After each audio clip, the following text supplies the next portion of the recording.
জান্নাত আর জাহান্নামের মাঝখানে আল্লাহ মৃত্যুকে আইনা বলবে, রে ও জান্নাতীরা শুনো, ও জাহান্নামীরা শুনো রে। জান্নাত আর জাহান্নামের মাঝখানে আল্লাহ মৃত্যু নামক বিষয়টার আমি আল্লাহ আনলাম, তোমরা সাক্ষী তা করি। আমি আল্লাহ মৃত্যু নামক বিষয়কে তোমাদের সামনে আমি আল্লাহ জবাই করে দিলাম। আর এখানের মধ্যে তোমাদের কোনো মৃত্যু নাই। 1000 বছর জ্বালানোর পরে আগুনটার কালার হবে ফাবিয়াদ সাদা। এরপরে সুম্মা উকিদাত আলফা সানাতিন ফাহমারাত, আবার আল্লাহ 1000 বছর জ্বালানোর পরে আগুনের কালারটা হয়ে যাবে লাল, ফাহমারাত লাল হয়ে যাবে। আবার 1000 বছর ওই আগুনকে জ্বালানোর পর আগুনের কালার হয়ে যাবে রে ফাসওয়াদাত খালো।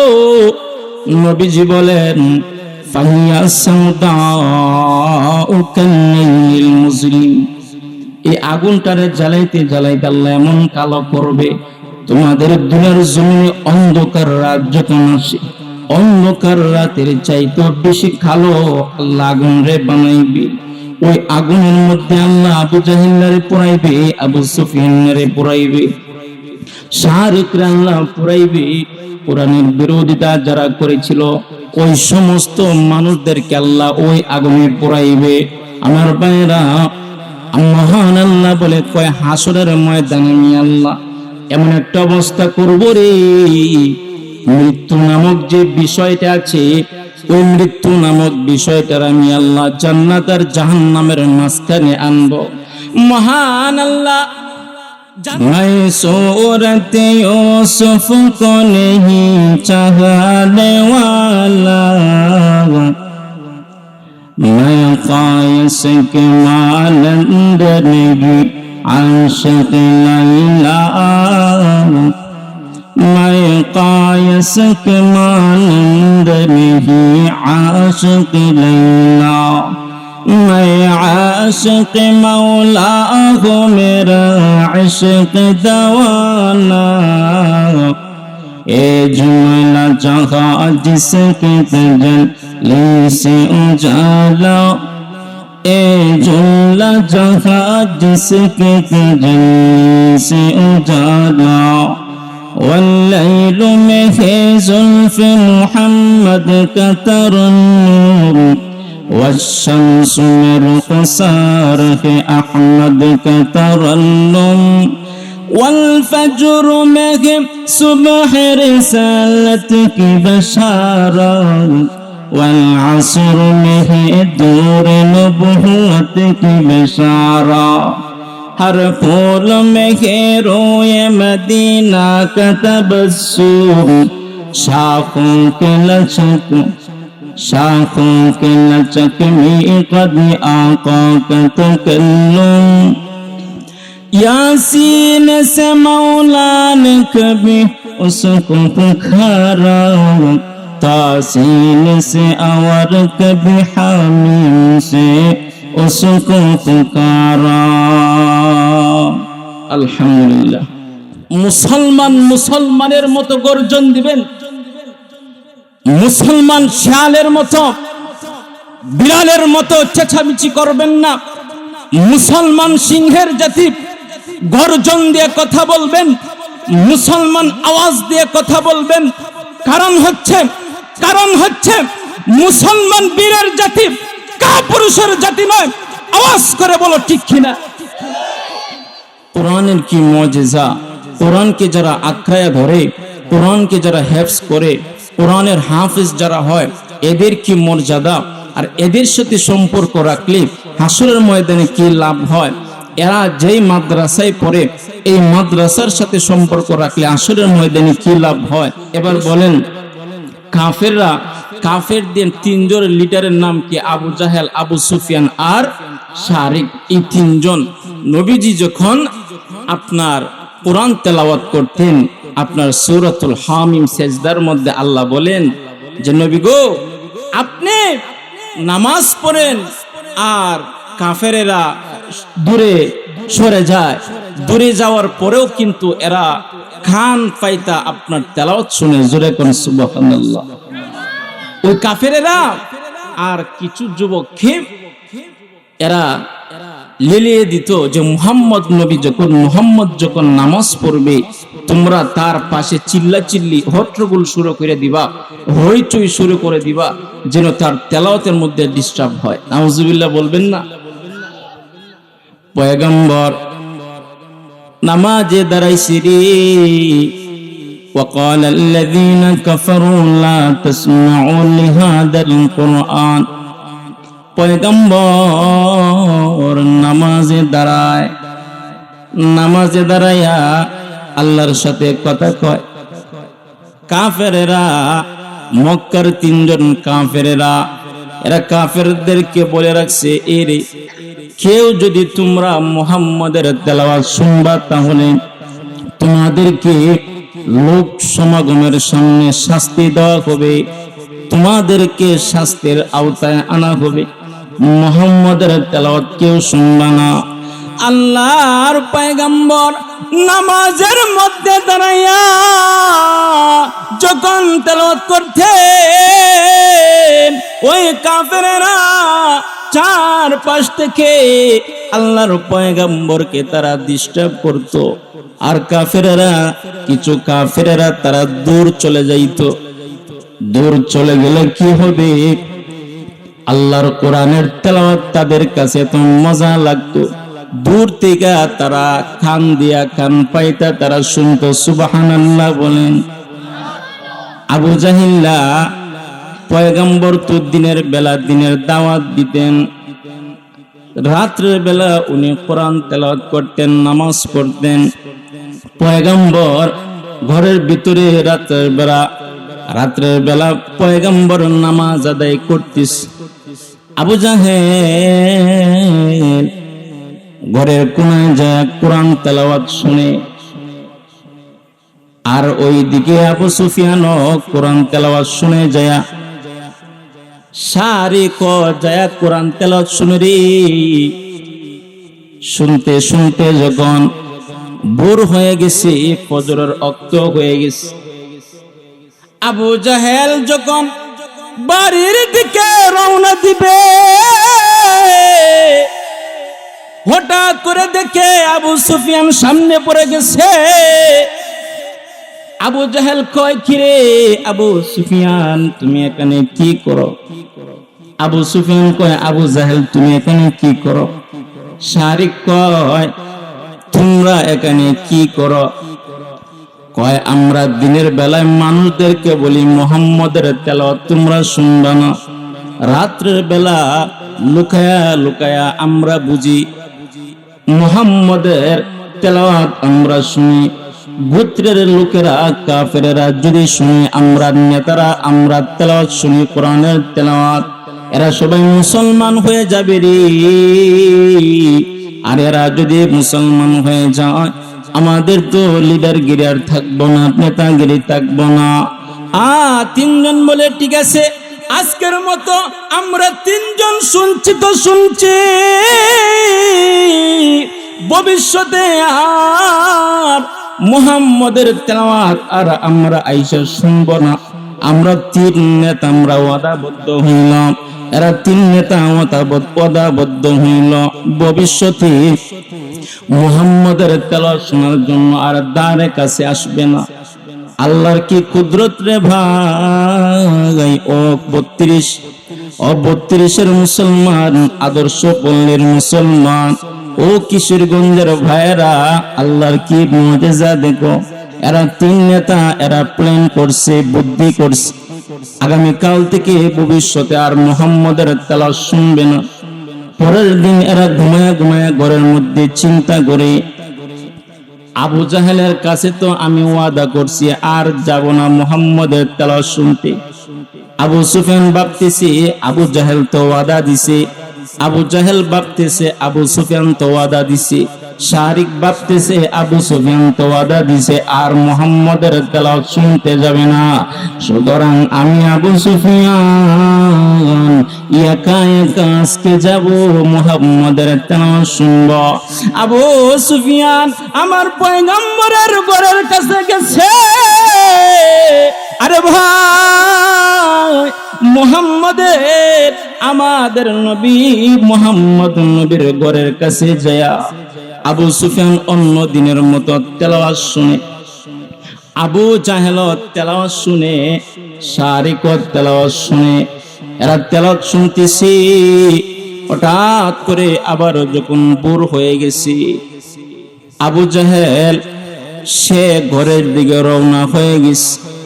আবার তিনজন একত্রে দেখা হয়ে গেছে।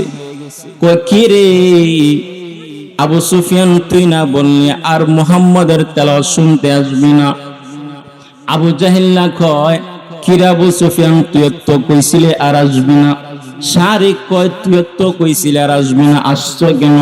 কয় ঠিক আছে, দ্বিতীয় দিনও আমাদের ওয়াদাবদ্ধ, আমরা ওয়াদাবদ্ধ হইছিলাম, আমাদের ওয়াদা ভঙ্গ হয়েছে। ঠিক আছে, আমরা তৃতীয় দিন থেকে আর মুহাম্মদ নবীর কাছে আমরা আসবো না। 3 দিনের সময় আবার এরকম চিন্তা করতেছে। এদের ঘরে বসা এরা চিন্তা করে, আহারি আবু জাহেল তো বলছে আর মুহাম্মদের তেলাওয়াত শুনতে যাবে না। আবু সুফিয়ান মনে মনে ভাবতেছে, শারিক তো বলছে মুহাম্মদের তেলাওয়াত শুনতে আর যাবে না রে, আমি শারিক যাই মুহাম্মদ নবীর তেলাওয়াত একটু শুনে আসি রে। এইভাবে আবু জাহেল গেল, আবু সুফিয়ান গেল, শারিকও গেল। 3 জনে যায় নবীজির তেলাওয়াত শুনতেছে। ঘটনা মনোযোগ দিয়া বুঝেন বাবা, মনোযোগ দিয়া বুঝেন। মনোযোগ দিয়া বুঝলে আলোচনার কিছু সারমর্ম বুঝবেন।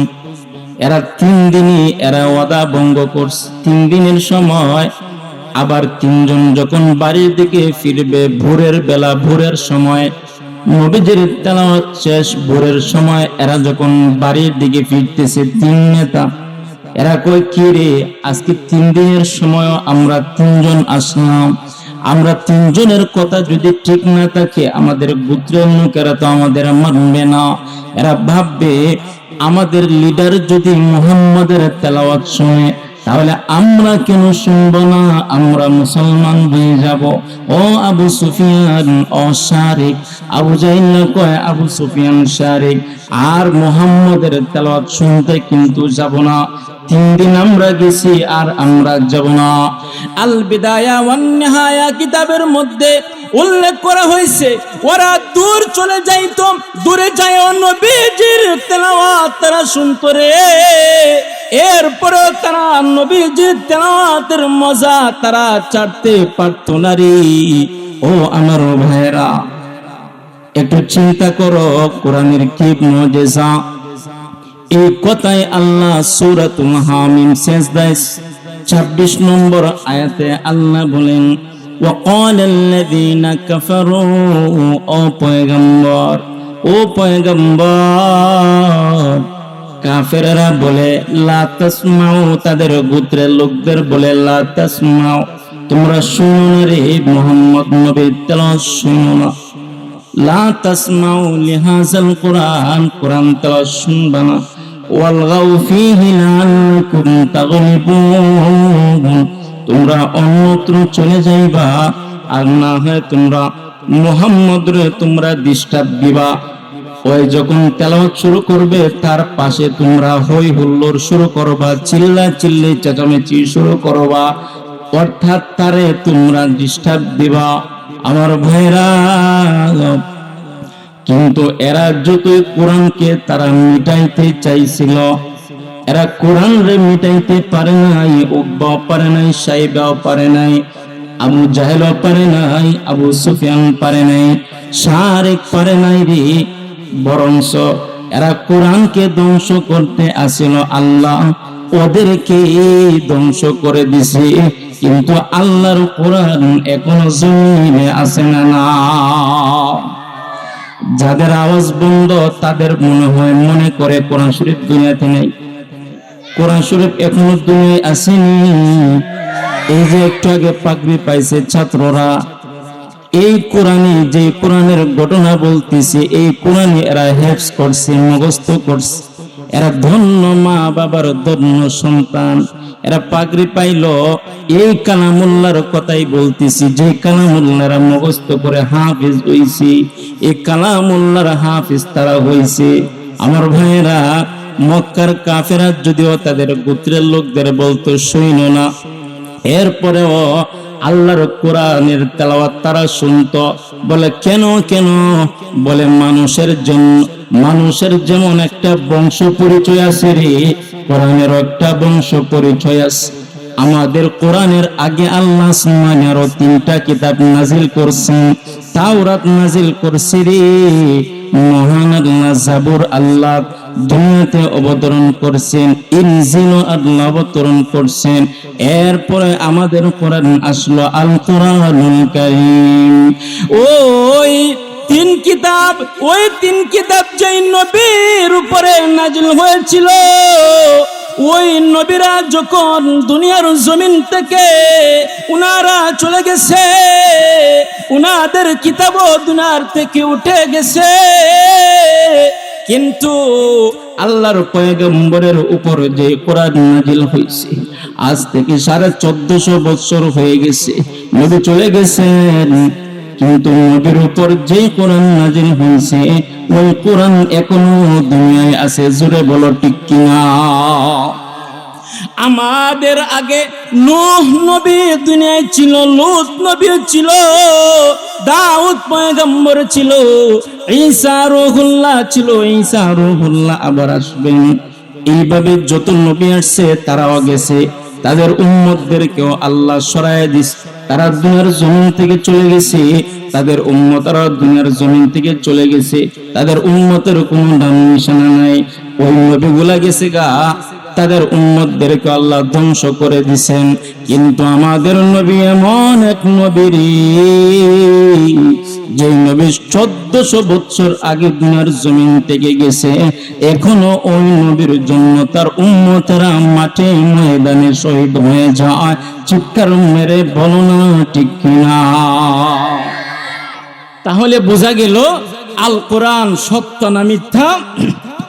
আমার ভাইয়েরা, মানুষের যেমন একটা বংশ পরিচয় আছে, ঠিক তেমনি ভাবে কোরআনের একটা বংশ পরিচয় আছে।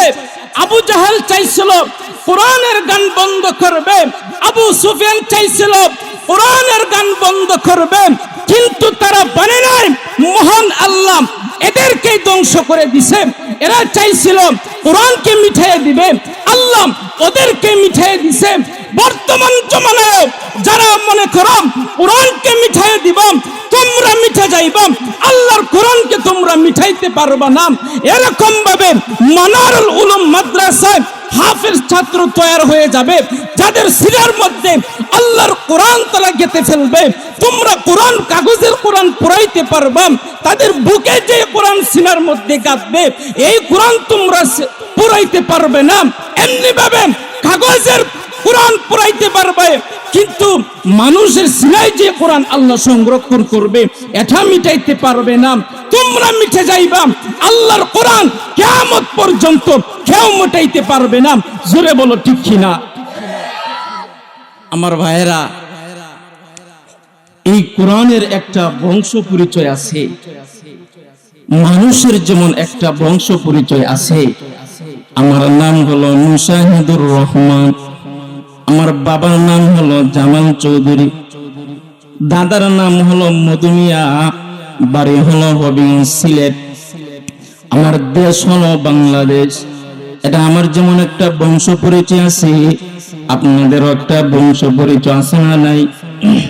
আর জোরে বলেন, আছে না নাই? বংশ পরিচয় প্রত্যেকটা মানুষের আছে।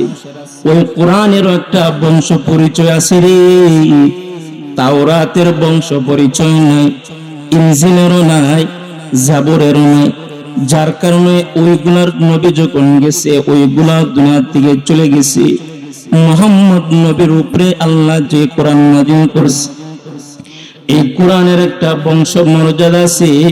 কোরআনরে যদি তুমি প্রশ্ন করো, ও কোরআন, বলো রে কোরআন তোমার নাম কি, কোরআন তখন উত্তর দিবে ইন্নাহু লাকুরআনুন কারীম, আমার নাম হলো কোরআনুল কারীম। সুবহানাল্লাহ বলে।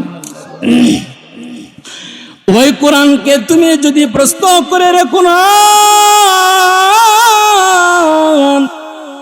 তোমার নাম আমি জিজ্ঞাসা করলাম, নাম বলে দিলা, তোমার নাম হলো আল কোরআনুল কারীম। এবার বলেন কোরআন তুমি কার উপরে নাযিল হইছো? কোরআন তো উত্তর দেবে মা আরসালনাকা ইল্লা রাহমাতাল লিল আলামিন।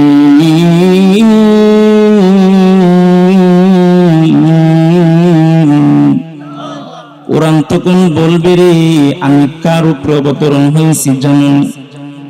রাহমাতাল লিল আলামিন, যিনি শুধু বিশ্ব নবী না, যিনি এই জগতের নবী, পরজগতের নবী, ইহকালের নবী, পরকালের নবী। যে নবী, ওই যে জান্নাতের দরওয়াজা, যেই নবী না খুললে নাকি জান্নাতের দরওয়াজা কোন নবী খুলবে না। আমার নবীর সর্বপ্রথম শাফায়াত করার মর্যাদা, শাফায়াত করার অনুমতি দেওয়া হবে। হাউজে কাউসারের পানি পান করানোর দায়িত্ব আমাদের নবীর। ও ভাইরা, দামি নবীর জন্য আল্লাহ দামি একটা কোরআন, দামি একটা গ্রন্থ আল্লাহ নাযিল করেছেন। এমন গ্রন্থ যে গ্রন্থের সূরাতুল ফাতিহা থেকে নিয়ে সূরা নাস পর্যন্ত মহান আল্লাহ তাআলার বাণী। সুবহানাল্লাহ। সূরা ফাতিহা থেকে নাস পর্যন্ত কার বাণী? আল্লাহর কথা। এই কোরআনকে যদি তুমি প্রশ্ন করে রে কোরআন তোমার নাম আমি জিজ্ঞাসা করলাম, তোমার নাম তুমি বললা, কার উপরে তুমি অবতরণ হয়েছ সেটা তুমি বললা রে কোরআন। ও কোরআন তুমি এবার বলো না রে তোমারে আল্লাহ কার মাধ্যমে মুহাম্মদুর রাসূলুল্লাহর উপরে আল্লাহ অবতরণ করছে? কোরআন তখন বলবে রে নাযালা বির রূহুল আমিন, মহান আল্লাহ আমার জিবরাইল আমিনের মাধ্যমে দুনিয়ার জমিনে মুহাম্মদুর রাসূলুল্লাহর উপর আল্লাহ নাযিল করেছে। সুবহানাল্লাহ। এই জিবরাইল আমিনের কথা শুধু আমরা শুনি, জিবরাইল আমিন কেমন? জিবরাইল আমিনের ব্যাপারে আল্লাহর পয়গম্বর আপনার কিতাবের মধ্যে আসছে, নবীজি জিবরাইল আমিন নবীজির কাছে মোট 24 বার আসছেন। মোট 24 বার নবীজির কাছে, এই 24,000 বার নবীজির কাছে আসছেন জিবরাইল আমিন। এর মধ্যে জিবরাইলের আসল রূপ নবীজি দেখছেন 2 বার। একবার দেখছেন মেরাজের আগে মক্কায়, আরেকবার দেখছেন মেরাজের মধ্যে যাইয়া। আল্লাহ রাব্বুল আলামিন সূরাতুন নজমের মধ্যে আপনার 6 নম্বর আয়াতের মধ্যে আল্লাহ বলেন, এই তাফসীর ইবনে কাসিরের মধ্যেও আছে, তাফসীর কিতাবের মধ্যেও আছে, নবী যখন মেরাজে গেছে তখন জিবরাইলের আসল চেহারা দেখছেন। এমন চেহারা, ওনার 600 ডানা আছে। নবী বলে, উম্মতেরা শুনো রে, এই জিবরাইল আমিনের 600 ডানা আছে, এর এক একটা ডানা থেকে মণি মুক্তা জড়তে থাকে। সুবহানাল্লাহ। আমি যখন মেরাজের রজনীতে জিবরাইলরে দেখছি আসল রূপে, দেখি জিবরাইলরে আল্লাহ আরশের মধ্যে বড় একটা সিংহাসনের মধ্যে আল্লাহ জিবরাইলরে বসায় রাখছেন। সুবহানাল্লাহ বলবেন না? কোন হাদিসের মধ্যে বলা হয় জিবরাইলের 600 ডানা, এই 600 ডানা নাকি সবুজ কালারের। জিবরাইলের পা নাকি সবুজ কালারের। এটা অনেক রাবি বলেছেন, এটা গরীব হাদিস, দুর্বল হাদিস। আমার ভাইরা, তো এই জিবরাইল আমিন একদিন নবীরে প্রশ্ন করে, নবী গো আপনার বয়স কত? নবীরে জিজ্ঞেস করে, নবীজি কয় জিব্রাইল আগে তুমি কো তোমার বয়স কত? জিব্রাইল কয় নবীজি আমার তো জন্ম তারিখ আমি জানি না, আমার কোনদিন জন্ম হয়েছে আমি কইতে পারি না।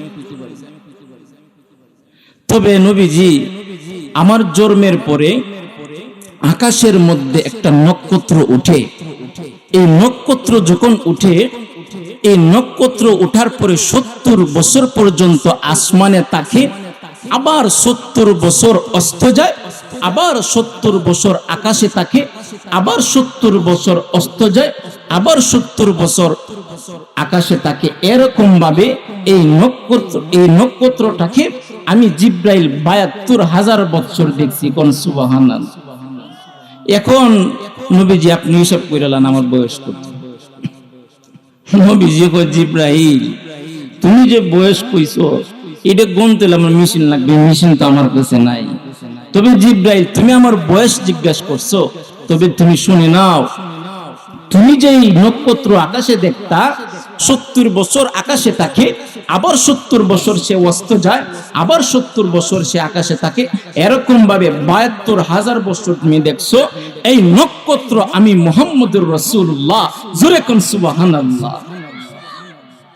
আমার নবী 63 বছর বাইচা গেছেন, কিন্তু আমার নবীর আউয়ালু মা খালাকাল্লাহুর রূহ, আউয়ালু মা খালাকাল্লাহুন নূর, আমার নবীর নূর। আল্লাহ রূহের জগতে যখন আদম বানায় নাই, হাওয়া বানায় নাই, পানি বানায় নাই, বাতাস বানায় নাই, তখন থেকে আল্লাহ রূহ জগতে আমার নবীর নূর বানায় রাখছেন, রূহ বানায় রাখছেন। জোরে কোন সুবহানাল্লাহ। তাহলে ওই জিব্রাইল আমিন কোরআনকে যদি প্রশ্ন করে, রে কোরআন তুমি কার মাধ্যমে নবীর উপর নাজিল হইছ? কোরআন তখন বলে নাযালা বিহি রূহুল আমিন, জিব্রাইল আমিনের মাধ্যমে আমি পয়গম্বর মুহাম্মদুর রাসূলুল্লাহ সাল্লাল্লাহু আলাইহি ওয়াসাল্লামের উপর আমি অবতরণ হইছি। এবার কোরআন তুমি জিগাইবা, ও কোরআন তোমার নাম বললাম, কার উপরে তুমি নাজিল হইছো সেটা তুমি কোরআন বলে দিছো, কার মাধ্যমে তুমি নাজিল হইছো সেটা বলছো। এবার বলো রে কোরআন তোমার বাড়ি কোথায়? কোরআন তখন জবাব দিবে বাল হুয়া কুরআনুম মাজিদ ফি লাওহিম মাহফুজ, আমি কোরআনের বাড়ি হলো লৌহে মাহফুজে। পৃথিবী বানানোর 50,000 বছর আগে আমার আল্লাহ কলম দিয়া লিখছে, লিখা আল্লাহ লিপিবদ্ধ করে রাখছে লৌহে মাহফুজে। মুহাম্মদুর নবী যখন নবুয়ত প্রাপ্ত হয়েছেন তখন আল্লাহ লৌহে মাহফুজ থেকে আইনা আমি কোরআন রে মুহাম্মদ নবীর উপরে নাজিল করছেন। সুতরাং আমার বাড়ি হলো লৌহে মাহফুজে। কোরআন রে বলো, ও কোরআন দুনিয়ার জমিনে কে তোমারে বানাইলো? দুনিয়ার জমিনে মুহাম্মদ নবীর উপরে কে তোমারে নাজিল করছে? কোরআন তখন বলবে তানজিলুম মির রাব্বিল আলামিন, আমরা মহান আল্লাহ সমস্ত পৃথিবীকে পালনেওয়ালা, ইহ জগতের মালিক, পর জগতের মালিক, আমাদের সৃষ্টিকর্তা মুহাম্মদ নবীর উপরে আমরা সৃষ্টি করছি। এই কোরআন রে তুমি বলবারে কোরআন তুমি তো সব ডিটেলস বলে দিলা, তোমার বংশ পরিচয়। এবার বলো রে কোরআন তুমি কোন মাসে তুমি নাজিল হইছো? কোরআন তখন বলবে শাহরুর রমাদানাল্লাযী উনজিলা ফীহিল কুরআন, রমজান মাসের মধ্যে মহান আল্লাহ আমারে নাজিল করেছে।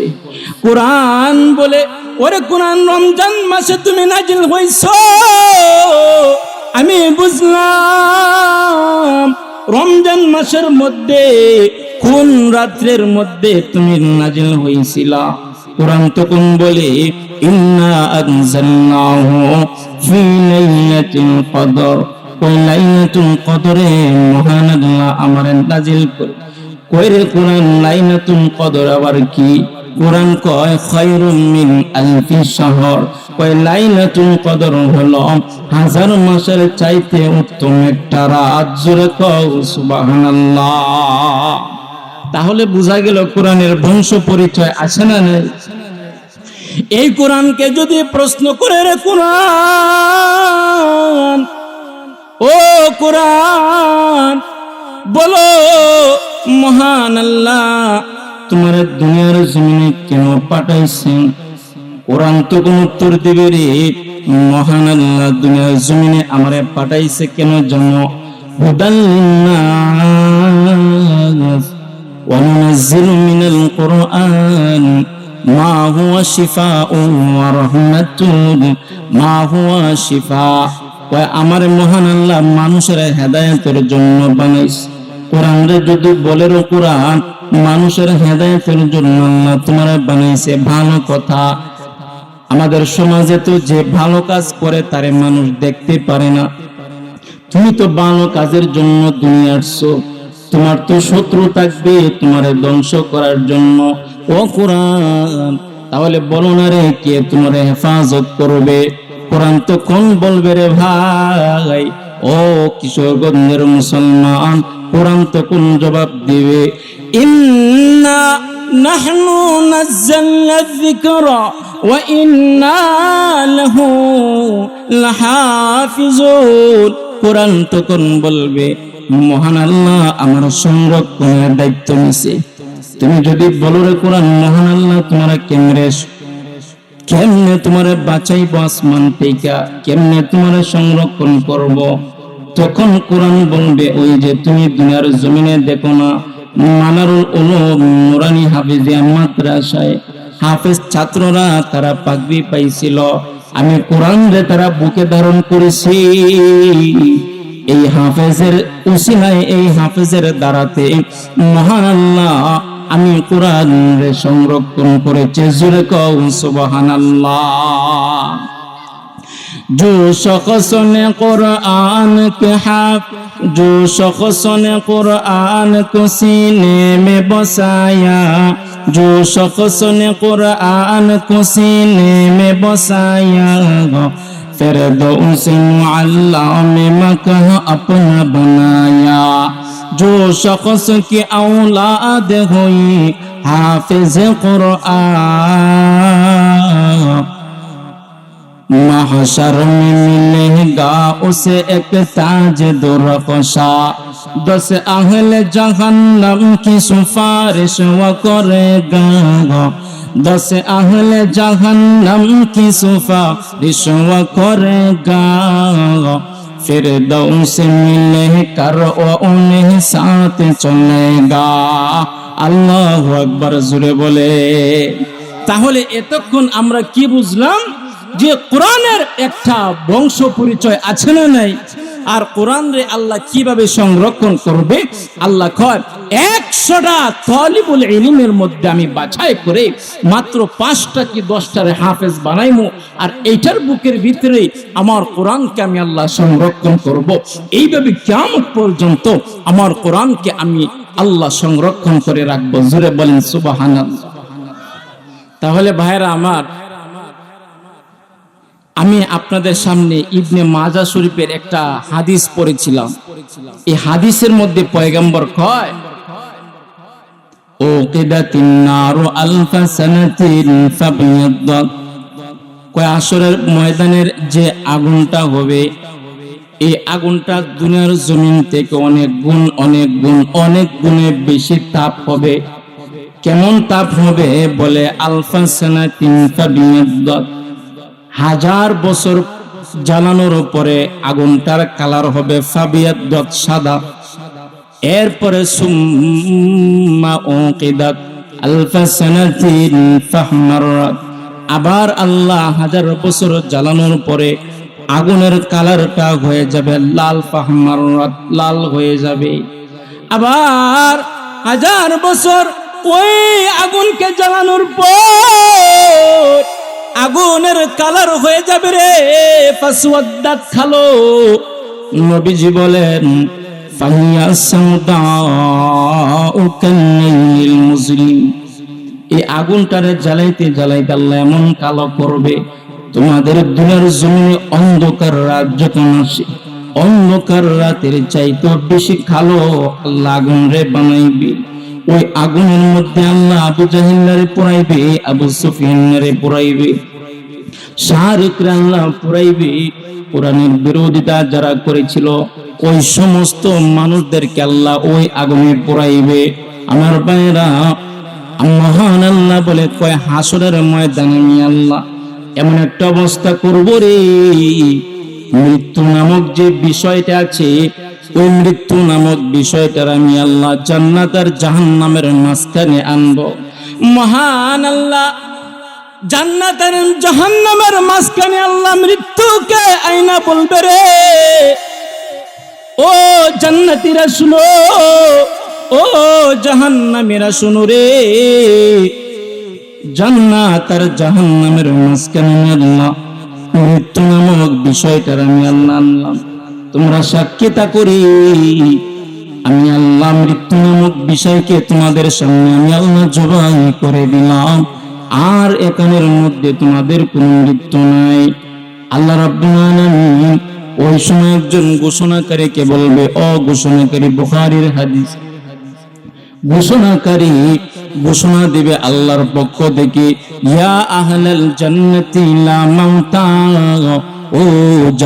ও জান্নাতীরা লা মাউতা, তোমাদের এখানে কোনো মওত নেই, মৃত্যু নেই, মওতকে মহান আল্লাহ জবাই করে দিস। এই সংবাদটা শুনে জান্নাতীরা বলবে, ফায়াজদাদু আহলুল জান্নাতি ফারহান ইলা ফারহিহিম, আল্লাহ আমার বড় খুশি লাগতেছে, জান্নাতের মধ্যে এত নাজ নিয়ামত পেয়েছি। ফারহান ইলা ফারহিহিম, ফারহান ইলা ফারহিহিম, ওই আল্লাহ জান্নাতে যে নাজ নিয়ামত তুমি দিছো এগুলা চিরকাল আমি ভোগ করব। পক্ষান্তরে জাহান্নামীদের কাছে ফেরেশতা বলবে, ইয়া আহলান নারি লা মাউতা, ও জাহান্নামীরা তোমরা জানো রে, লা মাউতা আর জাহান্নামের মধ্যে আর কোনো মৃত্যু নেই, জান্নাতে আর কোনো মৃত্যু নেই, মৃত্যু নামক বিষয়কে আল্লাহ জবাই করে দিছে। এই খবরটা শুনে না জাহান্নামীরা তখন বলবে, ওয়াজদাদু ওয়াজনান ইলা হুজুরিহিম, আল্লাহ আমরা জাহান্নামে আসলাম, এখন জাহান্নামের মধ্যে কত বছর আমাদের থাকতে হবে গো।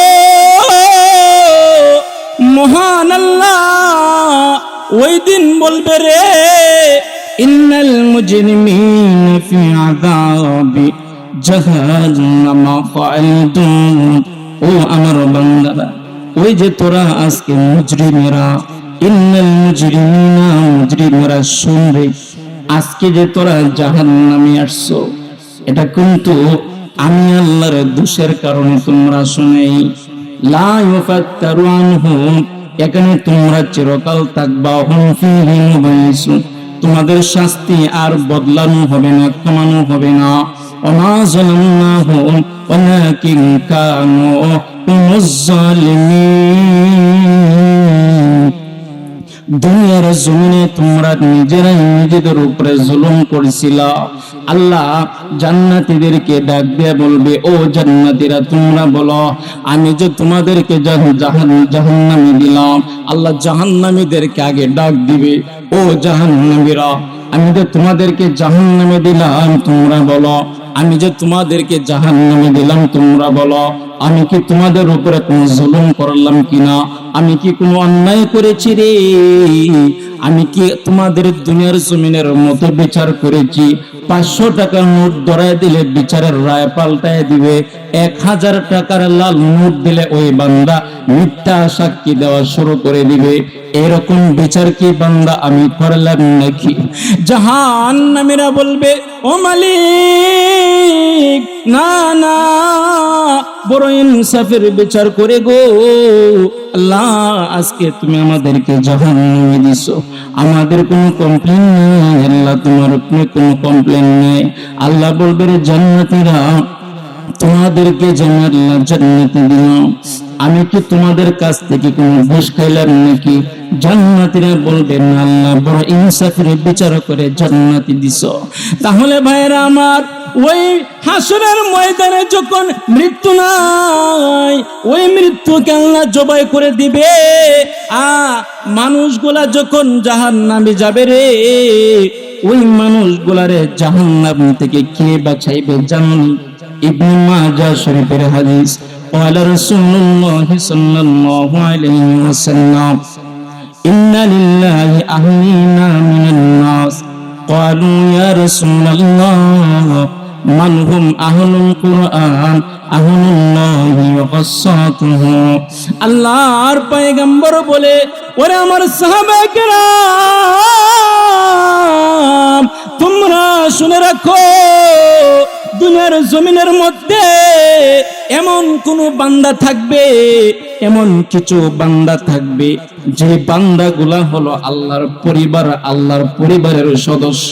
সাহাবায়ে কেরাম বললেন, ক্বালু ইয়া রাসূলুল্লাহ, সাহাবায়ে কেরাম বললেন, ইয়া রাসূলুল্লাহ মান হুম আহলুল কুরআন, এরা আবার কে যারা আল্লাহর পরিবার?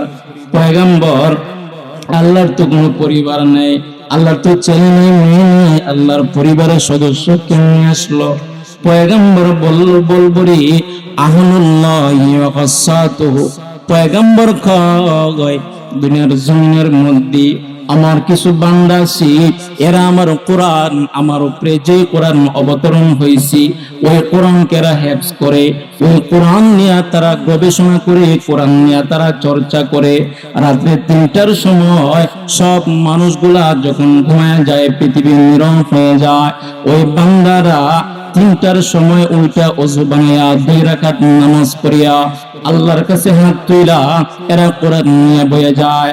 ওই যে তোমরা দেখো মানারুল উলুম মাদ্রাসায় তোমরা রাত্রে 3টা 4টার সময় যায় উকি দিবা, দেখবা ছাত্ররা কোরআন নিয়ে বইসা আছে। শহরের সব মানুষগুলো ঘুমায়, আর ছোট ছোট বাচ্চারা তার উস্তাদরা দেখবা কোরআন নিয়ে বইসা আছে। মহান আল্লাহর পয়গম্বর বলে, ওই সমস্ত বান্দারা গুলো আমি পয়গম্বর ও সাহাবায়ে কেরাম বইলা দিতেছি শুনো, ওই সমস্ত মানুষেরা হলো আল্লাহর পরিবার, আহলুল্লাহি ওয়া খাসাতুহু। ওই সমস্ত কোরআন পড়নেওয়ালা, ওই সমস্ত হেফজ করনেওয়ালা, এই সমস্ত বান্দারা আমার যারা উম্মতেরা, আল্লাহর বান্দারা যারা কোরআন নিয়ে গবেষণা করবে, কোরআনের সাথে মহব্বত রাখবে, এরা হলো আল্লাহর পরিবার। ওই আল্লাহর পরিবারের সদস্যরা যখন জান্নাতে যাবে, এরা যখন জান্নাতে যাবে, জান্নাতে যাওয়ার সময় রে ভাই, জান্নাতের দরওয়াজার মধ্যে দাঁড়ায় থাকবে। আল্লাহ বলবে, কি রে কোরআনের হাফেজ, যাও না জান্নাতে? বলবে, আল্লাহ জান্নাতে যাবো কেমনে, আমার বাবা তো রয়েছে। মহান আল্লাহ বলবে, তোমার বাবারে জান্নাতে দেওয়া যাবে না। বলে, কেন? তোমার বাবা ঘুষ খাইতো, সুদ খাইতো, তোমার বাবার আমল নামায় নেক আমল কম, বদ আমল বেশি। ও হাফেজ, যাও তুমি জান্নাতে যাও। কোরআনের হাফেজ বলবে, আল্লাহ না না, এটা করতে পারে না গো, আমি জান্নাতে যাব আর আমার মা বাবা তারা জাহান্নামে থাকবে। আল্লাহ এটা আমার দ্বারা কেমনে সম্ভব? আল্লাহ আমি সন্তান দুনিয়ার জমিনে কি খাইতাম না খাইতাম, আমার মা বাবা খুঁজ রাখছে, আমার মা বাবা না খাই আমারে খাওয়াইছেন, না পয়রা আমারে পড়াইছেন। ও আল্লাহ, এই মা বাপ যদি গুনাহগার হোক, পাপী হোক, এদের ছাড়া আমি জান্নাতে যাব না। মহান আল্লাহ বলবে, রে যারা কোরআনের হাফেজ, তোর সুপারিশে আমি আল্লাহ তোর মা বাপ গুনাহগার মা বাপ রেও আমি আল্লাহ জান্নাতে দিয়ে দিলাম। একটা জবানও বন্ধ রাখবা না, উচ্চ আওয়াজে বলো আল্লাহু আকবার। আমার মায়েরা, ওই কোরআনের হাফেজ মা বাবারে জান্নাতে পাঠাই দিল, এবার জান্নাতের দরওয়াজায় আবার দাঁড়ায় আছে। মহান আল্লাহ বলবেন, রে হাফেজে কোরআন, তোমার মা বাপরে তো আমি আল্লাহ জান্নাতে দিলাম, এবার কি হলো, দাঁড়ায় আছে কেন? কয়, আল্লাহ দুনিয়ার জমিনের মধ্যে আমার মাদ্রাসার সাথে ওই লোকটাকে আল্লাহ ভালো সম্পর্ক রাখতো। আমি দেখতাম মাদ্রাসার উস্তাদদের সাথে ভালো সম্পর্ক রাখতো। আমার মাদ্রাসার সাথে ওই লোকটার ভালো সম্পর্ক ছিল। আমার মাদ্রাসায় অর্থ দিয়া, বুদ্ধি দিয়া, পরামর্শ দিয়া আমার মাদ্রাসার সাথে সম্পর্ক রাখছে। মহান আল্লাহ আমার উস্তাদদের সাথে ভালো সম্পর্ক রাখনিওয়ালা, আমার প্রতিষ্ঠানের সাথে ভালো সম্পর্ক রাখনিওয়ালারে রাইকা আমি আল্লাহ জান্নাতে যাব না। মহান আল্লাহ বলবে, যা যা ওরে ও তুই জান্নাতে নিয়ে যা। মহান আল্লাহ ওর সুপারিশে ওই মাদ্রাসার সাথে সম্পর্ক রাখনেওয়ালা ব্যক্তিটারও আল্লাহ জান্নাতে দিয়ে দিবে। উচ্চ আওয়াজে বলো সুবহানাল্লাহ। তাহলে আমরা কি বুঝলাম? মাদ্রাসার সাথে সম্পর্ক রাখলে লাভ আছে না নাই? জোরে কোন না কেন, আছে না নাই? পিছনের বাইরে আওয়াজ দেন, আছে না নাই? একসাথে বলুন, আছে না নাই? উস্তাদদের সাথে সম্পর্ক রাখলে লাভ আছে না নেই?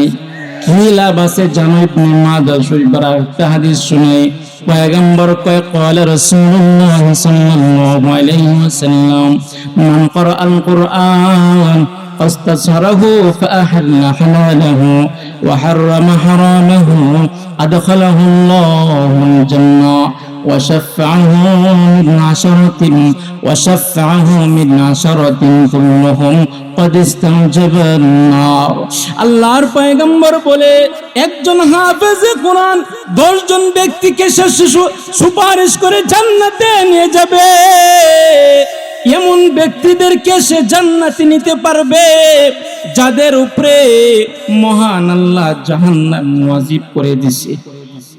এর উপরে জাহান্নাম ওয়াজিব হয়ে গেছে, এরও এই হাফেজটা সুপারিশ কইরা জান্নাতে নিয়ে যাইব।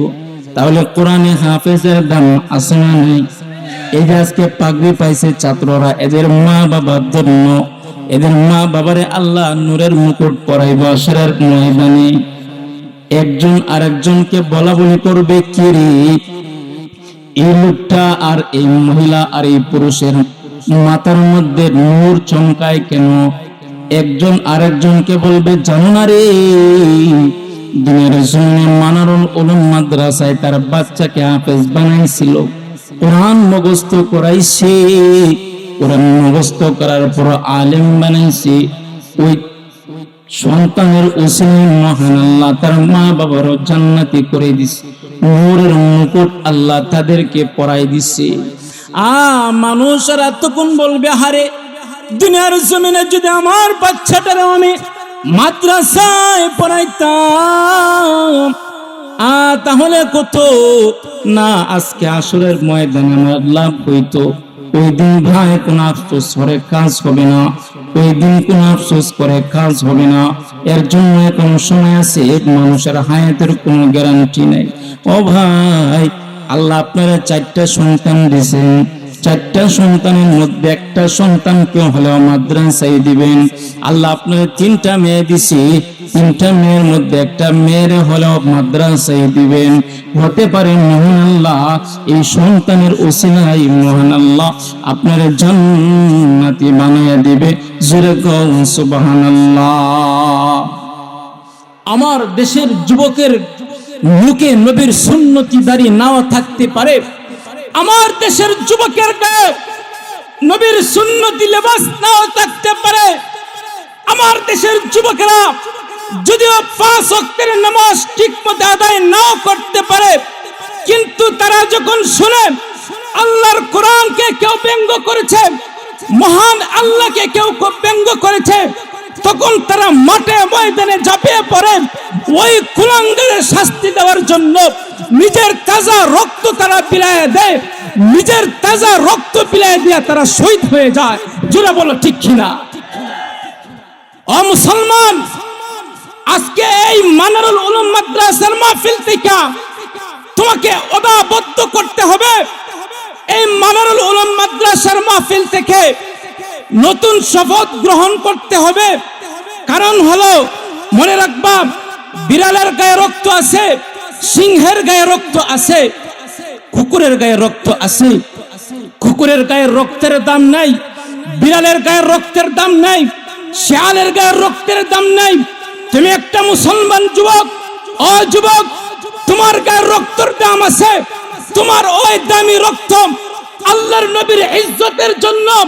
সুতরাং নবীর ইজ্জত নিয়ে, আল্লাহর কোরআন নিয়ে কোন বেঈমান যখন ভঙ্গ করবে, তোমার দামি ইজ্জত, তোমার দামি রক্ত আল্লাহর নবীর ইজ্জতের জন্য মাঠে ময়দানে কে কে বিলাই দিবা। নারে তাকবীর, আল্লাহু আকবার। দিন ইসলাম, দিন ইসলাম জিন্দাবাদ, জিন্দাবাদ। ইসলামের শত্রুরা হুঁশিয়ার সাবধান। নারে তাকবীর, আল্লাহু আকবার।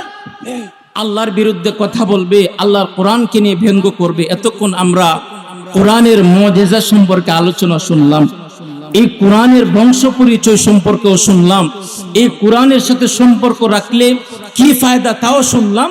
আমার ভাইরা, এই কোরআনকে যদি কেউ ব্যঙ্গ করে, আপনার কানে যদি বাজে যে এমুক বেঈমান আল্লাহর কোরআনকে ব্যঙ্গ করছে, তখন এই যে আপনার আজিজুল হক কাসিমি দামাত বারকাতুহুম এদের মতো বুজুর্গরা যখন মাঠে ময়দানে ডাক দিবে, আরে আল্লাহর নবীর ইজ্জত নিয়ে তারা চিনমিনি করে, এদের বিরুদ্ধে স্লোগান তুলো, প্রতিবাদ তুলো, তখন মাঠে ময়দানে সবাই ঝাঁপিয়ে পড়বেন তো ইনশাআল্লাহ। আমার ভাইয়েরা, আমাদের সমাজে একটা স্লোগান আছে, কয় কি? কয় নারী আর পুরুষের একই সমান অধিকার। শুনছেন নি কোন সময়? শুনেন, একটা নারী কখনো একটা পুরুষের সমান হতে পারে?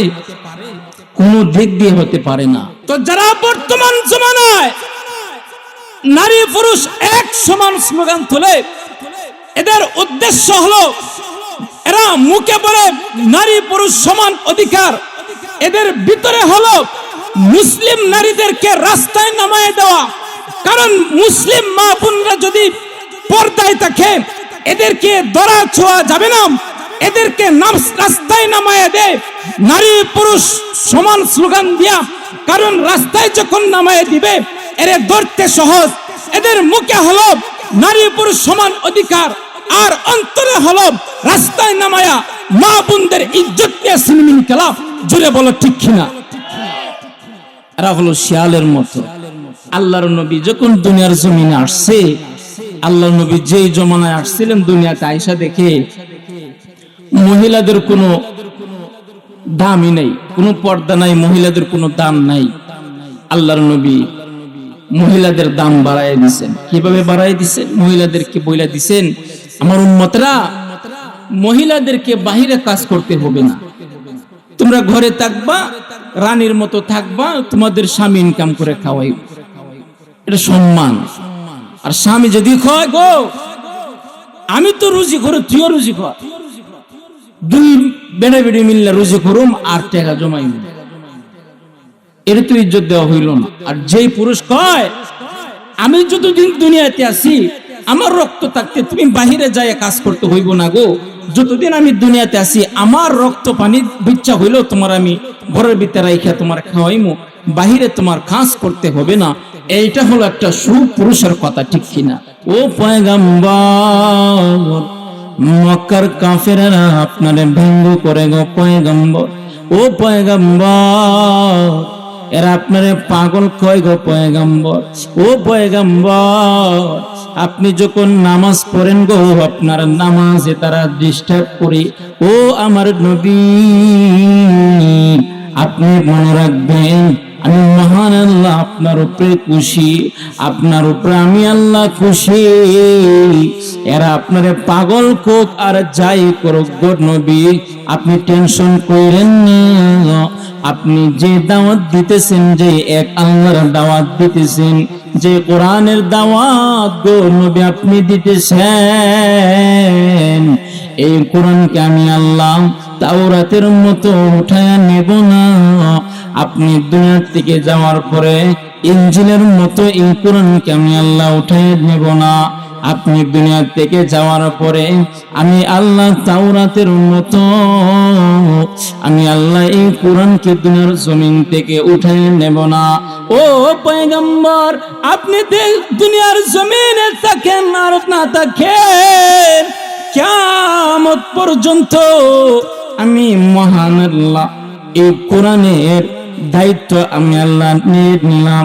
ও পয়গম্বর, বেঈমানেরা কাগজের কোরআনকে তারা পোড়াইতে পারবে, কাগজের কোরআনকে তারা লাথি মারতে পারবে পয়গম্বর, কিন্তু আমি আল্লাহ কোরআনকে এমন ভাবে সংরক্ষণ করব গো, কাফেরেরা বেঈমানেরা এরা চিন্তা করতে পারবে না। আমি আল্লাহ দুনিয়ার জমিনের মধ্যে কিছু সংখ্যক বান্দার বান্দি, এদেরকে আমি আল্লাহ পছন্দ করব। আমি আল্লাহ পছন্দ করে মা বাবার গর্ভের মধ্যে আমি আল্লাহ দান করব। এই বাচ্চাটা মার গর্ভের মধ্যে আইসা দুনিয়াতে যখন ভূমিষ্ঠ হবে, ওই বাচ্চাটার আমি আল্লাহ হাফেজ বানিয়ে দেব।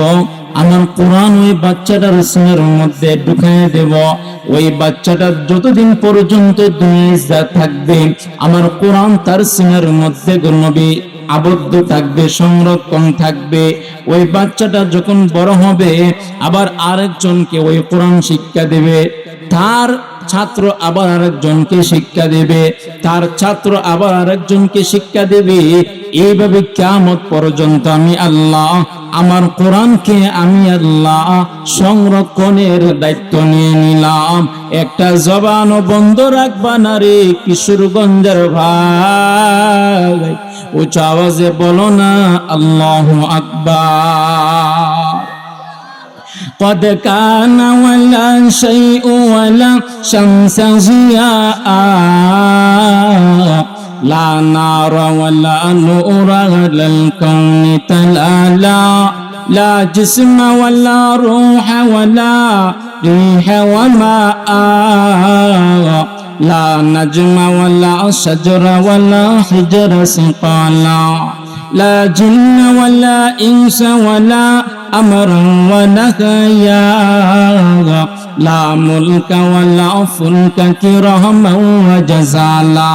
একটা জবান বন্ধ রাখবা না, উচ্চ আওয়াজে বলো আল্লাহু আকবার।